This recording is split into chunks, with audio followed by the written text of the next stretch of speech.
Yeah, so today I'm here to talk to you about why DeFi needs stronger and more secure systems and oracles than TradFi ever has needed it. First of all, TradFi is actually optimistic. So it can function very, very fast. One, they operate under a closed system. So no anonymous party can just come and run away with money, right? And because at that as end, they have a very robust dispute mechanism that includes courts, the court system, right? They do KYC, and because they're able to know who their customers are, um, and they have this infrastructure, this legal infrastructure behind them, they can do these trades super fast because ultimately all the parties are known. If anything goes wrong, they just sue each other. And in this example, I'm showing a dispute that started with Lehman and Intel and Lehman and Citi in 2008 that didn't actually get settled until 2015 and 2017. So that's like 7 or 9 years to actually settle on a dispute versus, and then the other example here is JP Morgan. Basically, they were manipulating the market from 2008 to 2016. And then they finally got fined by the CFTC in 2020. That is a long time. And in DeFi, we don't have these systems. We operate, what we're doing is so much harder because we don't have a closed system. We've seen time and time again different parties and malicious parties just come do some sort of data manipulation or a hack on a protocol and they run away with the money. And there's very little that we can do to actually get any of that money back or actually hold somebody responsible. So what we're doing is a lot harder. Every decision that we make as we create our protocols has the potential to have bigger and irrevocable consequences. So when a DeFi product or project is trying to decide whether they want to use a fast oracle or a slower oracle, now they're choosing between can the information be manipulated easier or cheaply or more cheaply, or am I going to be settling on pricing information that is stale? Also, they have to define what kind of information they need, and that is going to depend also on the context of how they're going to use it. So they might want a market pricing information or fundamental, or they might want to fix it to be equal to 1 on their system. And all of these things are valid options. However, they can have unintended consequences because we have these deterministic systems within our contracts that their execution depends on very subjective and at most probabilistic information that's coming in from or being fed from an oracle. In these examples that I have here, Elixir, the previous panel talked about them.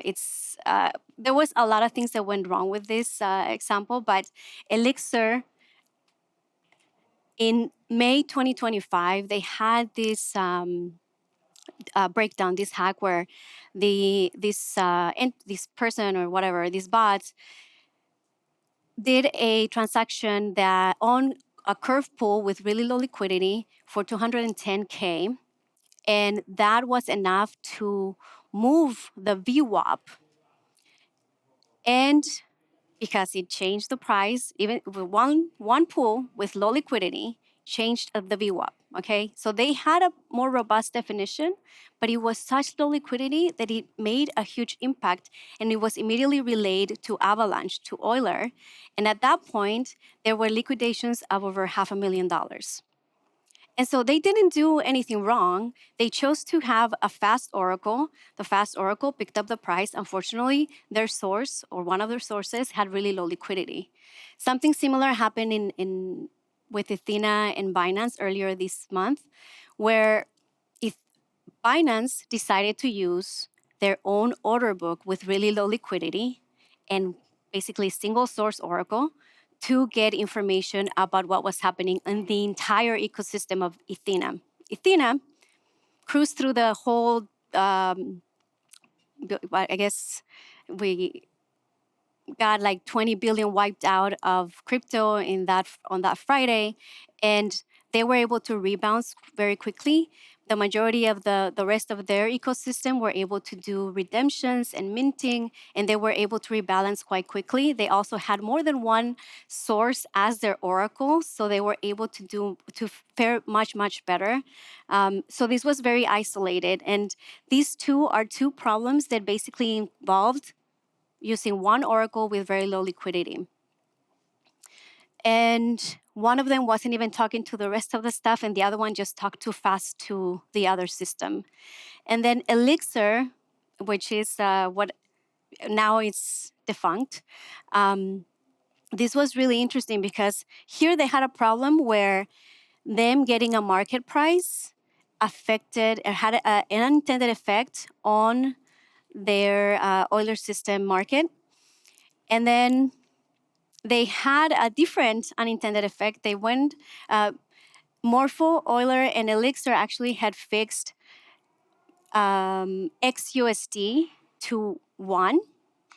And so even though the market conditions eventually fell apart for XUSD, which is the token associated with Stream Finance, the collateral was basically worth nothing, but the Oracle wasn't updating because it was hard coded to 1 to prevent liquidation similar to what had happened in the past. And it actually came back to bite them because now the collateral was actually not worth anything. And so people couldn't liquidate. And the mechanisms for this to go back and rebalance were completely broken. And people were not able to liquidate, and people were able to redeem. So it was a very different problem that they faced, but ultimately it led to their complete demise.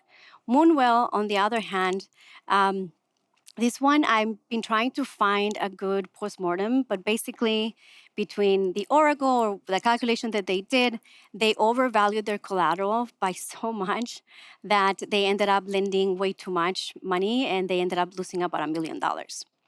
So all of these are valid ways to implement your oracle, but ultimately none of these really protect you from having a deterministic system that works on code on chain based on subjective, at most probabilistic information that's coming from off chain. There's a lot of examples of these. Earlier, Nick also mentioned the USDC DPEG. Basically, because some of the banks in the US that were holding some of the reserves for USDC were shut down in 2022, 2023, I forget, or 2023, it had a DPEG event that had an effect on DAI and Frax because they also had USDC as part of their collateral. So it created this systemic problem. And so like this, there's a lot of examples. And one of the reasons I keep going back to having layered security in DeFi, it's because we don't have that ultimate fallback where we can go and sue all the parties and all the parties are known like they are in a closed system in DeFi. The very first layer of security that we need for our systems to be even able to support an open and decentralized ecosystem is providing a proper data definition. And that means that you have to continue to monitor your definition because the initial assumptions that you make on liquidity or the aggregation method that you decide to have on your price feed or the sources that originally list the asset that you're interested on may change over time, right? They can have lower liquidity or somebody gets delisted, and all of a sudden your sources could be either getting smaller or your liquidity might even go to a bigger exchange, or you have more volume in one area and you want to be able to capture that. All of this section is nothing that you can potentially think of every scenario when you first launch or when you first decide to open a market on an asset. So there's got to be constant monitoring. It's not something that you deploy and then it just works. So you have to have a proper definition that matches the context in the way that you're using it, and then continue to monitor it. Obviously, oracles, we have everything from centralized to decentralized. As long as you implement it properly, most oracles do not get hacked, the actual protocol. What gets hacked or manipulated is generally the actual asset. And it's through these types of, through the source, through the aggregation, or through the liquidity being exploited. Then you should always, always assume that the oracle is going to fail. I know that we think that maybe the oracle is going to be able to catch everything and outlier detection is going to do a lot of this de-risking for you. But ultimately, if you don't get any data or if you get bad data and your protocol fails, all the PR, all the bad press comes back to your protocol. So you have to have fallbacks to make sure that you protect your users when these kind of things happen. And it's not just the oracle, the actual chain that you build on can also fail. And we saw that with the Levana protocol, where they actually attacked on the osmosis chain to not allow Oracle updates and mimic a similar situation to what happened on Black Thursday with MakerDAO and the Oracle not updating. And then obviously, of last resort, you have your community, you have, hopefully you have a way to fork. It is not the easiest thing to do. It is very, very difficult, even for if you have to migrate people to a new token, if you have to, or if you even have to tell people, hey, we have more control than you thought we did, like in the case of Hyperliquid, where they went ahead and basically, they had this pack, they had it, but that was associated with the jelly token. The market was being manipulated, and the attackers were able to sort of start hitting their own reserves. And anyway, so they went back, they completely said, overrode the oracle and said, no, this didn't happen. And they actually ended up making money, even though it did happen.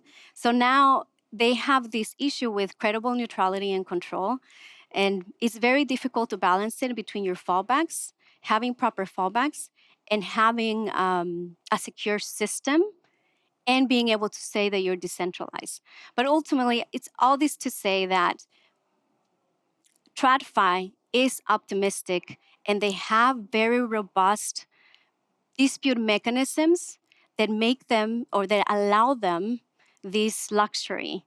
We don't have that, so it's much, much harder for us to compete with that. And I think it's almost like competing with a completely different animal. And moving forward, I hope that we start thinking more, not just trying to compete with them and trying to get up to their speed, but how can we do it safely? And what are some of the things that we can implement in a decentralized way so that we continue to be a competitive force that drives TradFi to actually continue to improve. TradFi had not improved in many, many years, and that's because they didn't have the incentive. They only started improving when DeFi grew big enough that they could no longer ignore us. And with that, thank you so much for listening.